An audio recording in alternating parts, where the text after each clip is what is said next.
we've already kind of been doing new business. The first thing on the new business list is precinct identification and organization. Most of us probably don't have much of a clue what precinct we're in, because we just show up where we normally vote, which is our precinct, and vote there. But this year, knowing where your precinct is and who lives in your precinct is going to be very important in terms of getting out the vote, getting people registered, helping people get to the polls, all sorts of things like that. So today, who here, with raise of hand, knows what precinct they're in? Okay, so those of you who don't know, I'm going to have you raise your hand. Okay, so I vote early, so I can tell you. okay, so Chrissy's gonna pull up some information. Now, I have some maps hanging on the wall back here that are not gonna necessarily help you with your precinct, but it will determine and help you understand what state house district you are gonna vote for, because Lawrence County is gerrymandered beyond belief for the state house seats. We, in this tiny little rural county, have 5 representatives in the state house. And I believe we have at least one Democratic candidate here today, right? You want to stand up and say what your name is and what house seat you're running for? Come on up here. Yep. I'm running for House District 13, which I'm proud to say is the blue area on the map back here. So if you're in 13, let me know. I want to tell you something, a philosophy I think I have developed. Let's start with your name. Oh, my name is Brock Wise. I'm a lawyer out of Greenwood, South Carolina. I'll have to tell you that my philosophy on how to vote was developed by Jim Bryan many years ago, who told me this story, that was a bill in the legislature. And he had a fellow member of the legislature come up to him and say, Jim, what's a conservative position on this bill? And Jim looked at him and said, why don't you decide if it's a good bill or a bad bill and vote accordingly? You know, that just kind of made sense. So I've developed this philosophy. In voting on a bill, there should be 3 questions to be answered. First, is it constitutional? Second, is it good for people of South Carolina? And third, can we afford it? You get 3 yeses, you can go on and vote for it. It shouldn't matter whether it's a liberal or conservative bill, whether it's Democrat or Republican or whatever. That's the basic criteria of what you're supposed to be there. And I think the redistricting bill is a good example of why those questions need to be asked. You can argue about the constitutionality. It's not good for the state of South Carolina. It's good for Republicans, no question about that. But finally, how do my conservative Republican friends get by with supporting a bill that's going to cost us $5 million in a special election and call themselves conservative? They can't. And the person that holds this district now is John McCravey. And John McCravey and 4 of the 3 other people on those charts wrote a letter to Presbyterian College and told them, if you don't fire this professor who wrote an article about Charlie Kirk that they didn't like, we're going to cut off your state money. Well, do they have no respect for the First Amendment? No. Obviously not. And as I tell people, when you are in a district and you do things like that, you're using your position for your personal political playground, and that's not representing the people of District 13. So, You showed that in Lawrence County a couple of weeks at the primary. yeah. So if you're in my district, get in touch with me. I'm gonna have a Facebook page up shortly as soon as I get with my great nephew. I can't do it. I can't do it. And have that up. But get in touch with me. I'll come by and put a sign in your yard. I'm gonna have signs shortly and bumper stickers. So talk to your neighbors. All of you know people who live in 13, so talk to them. And that's where what I would like you to do is at the end of the meeting, is to go up and look and say, okay, which one do I live in, right? And then there's a sign-up sheet on the table back there with each of those districts. Each of these representatives that are running for this seat need volunteers, need help. We want to flip these seats. And the only way that these folks can do that is with the help of volunteers and money, both. And if you really wanna help, just get 5 or 6 of your neighbors together, call me up, and invite me by one evening, I'll come by and discuss it with them. And I hope your Republican neighbors will find that I am somewhat of a voice of reason in this, and will not use that position for a personal political playground. Right. Thank you. Thank you. Even though we didn't vote in the Republican primary, the people of Lawrence County had enough sense, or the one who did talk against their own people in their own county, their own constituents, we sent him home, so he won't be going. Thank you, Jesus.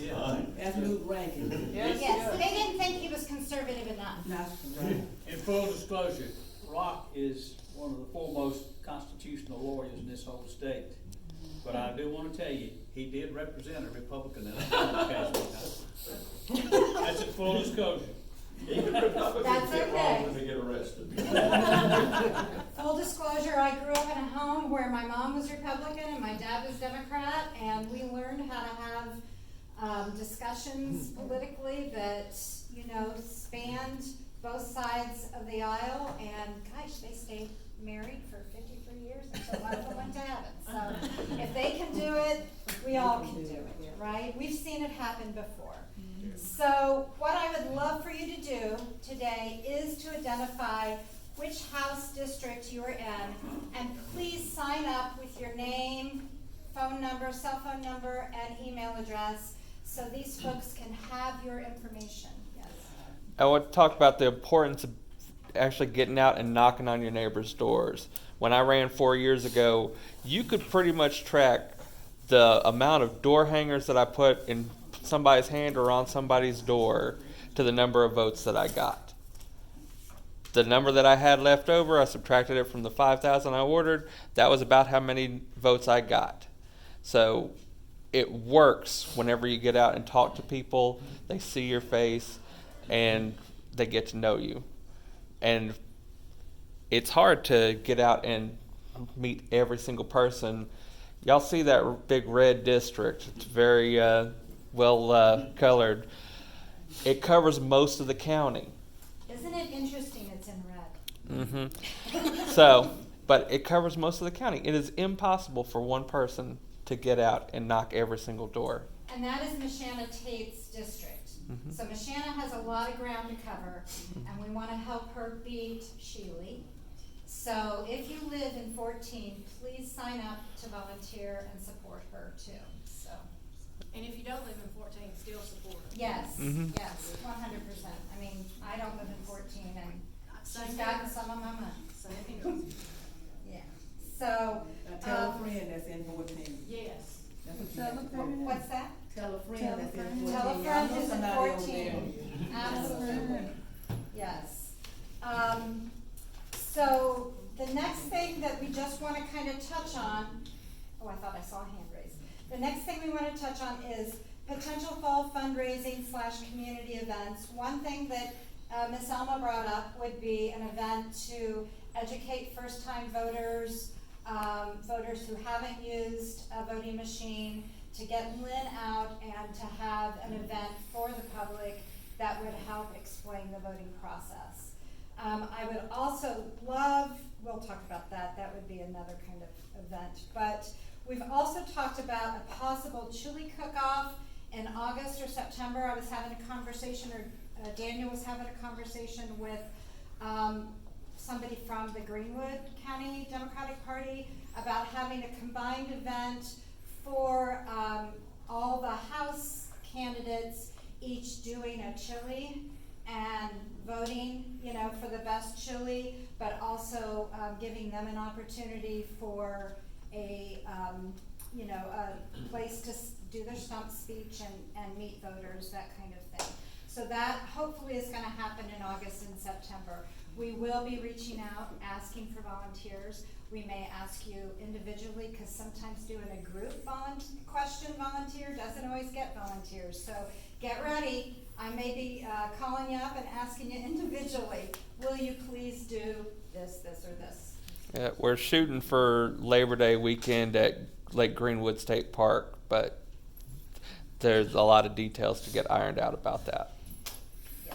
So, event goals clearly are to support the House candidates. We want to increase community engagement. A lot of times they don't, there's, you know, a lot of on social media will say, there's not even, two Democrats in Lawrence County. So we want to get out and be visible to the folks so they know that, yes, it is, you do not have to be in the closet in Lawrence County. It is safe to come out and support Democrat candidates. And then also fundraising opportunities. Unfortunately, that is the way of the world with political campaigns these days, is that money speaks. And it's hurts my heart, and I wish there was some hopefully some campaign reform bills that would get passed that would make this more open to folks with less access to funds to run a campaign and run for office. But today, fundraising is important as well. And then finally, the Get Out the Vote efforts. And we've been talking about this the whole morning. Not only getting out the votes, we did have a booth at the Juneteenth celebration that they had downtown in Lawrence. Everybody that we asked if they were registered, they said they were, and we took them at their word, and then talked with them about where their precinct was, what's their plan, do they know anybody in their family who isn't registered or has not voted for one reason or another. We tried to engage them in conversation to get to the value of how important this is, especially this year. This year, more than any, I think is the year that we can make inroads in a way that we never have before, because the Republican Party has showed their behind in so many ways that it's distasteful to even a lot of Republicans. So. Were we gonna try to do the July 3rd street festival? We have not talked about that. It's a great time. We got a whole bunch of people in here to see if we can get some people to volunteer and table with us. So we can have a booth at the Lawrence event on July 3rd? It's a Friday night? Is that a Friday night? Yes. No, it's a Thursday. No, it's Friday. It's Friday. It's Friday. Friday evening. Yeah, it starts at 6:00, we'll go for the work. Okay, so we can have a booth there. I think it's good to, especially on that holiday, to show that, we are patriots as much as the next person. And I give you, they're gonna be the local companies. Yes, so is there anyone gonna be available that would wanna sit with us and hang out in a booth? You don't have to do it the whole time, an hour is acceptable. You do that? When is this? I missed it. A week. It's this coming Friday. It's coming Friday. This coming Friday. What do they have? It's like a freedom festival downtown. Lawrence, they'll have, craft booths, food booths, that kind of It'll be thing. like we did Squealing on the Square last year. We'll be underneath the tent on the, Right, there'll be a canopy, chairs, we'll tables. supply all the water. I think I can come. Check my wife. Okay, yeah, and it's really, ma'am, What time is it? Let me find out. yeah, if you could find out, that would be great. It's like 6 to 10. Okay, so I am writing this down. Whatever gets dark, the fireworks goes on. Jim, Peggy, It says downtown Lawrence, 5 to 10:30. What time? 5 to 10:30. Oh, that's good, 'cause it was hot. on Juneteenth. Well, it'll be hot on the third. It'll be hot there July 3rd. So, I really, think it's gonna be 100 degrees. yeah, it's gonna be in the 90s for sure. So, we'll send out an email. I've got some names of some folks who have said yes, they would help, so we're gonna get that. Okay, alrighty. And, so we've got those, let's see. And if you're just gonna be downtown and just wanna say hey, that would be great too. I would love to find some clack fans, if anybody knows how to get access to those, that we could get something to have that, since it's gonna be so darn hot, you know, something that we could maybe play around with and do. Wilson's 5 and a dime, probably in Simpsonville. Maybe. Alrighty, so, What's the price of, having a booth? I don't know. we got one for free at Juneteenth because we're considered, a nonprofit. So we'll have to check into that, cause this was something that we had not necessarily, didn't Yeah. know if we were gonna have the boots on the ground to be able to do it. So, but we Lisa definitely Canada. wanna be able to do that. But yeah, Lisa Canada approached us while we were there at Juneteenth and asked if we would do a booth on the 3rd as well. Okay, good. So if we've been asked, let's do it. I'm gonna be here, I'm home. My husband's out of town. I'm known, it's just me and the cats. I guess I could bring the cats. No, not to the fireworks. Please don't. Don't bring the cats? Please Not to the don't. fireworks. Okay, right here. Kelly. Alrighty, so. Kelly. Mr. Yes, sir.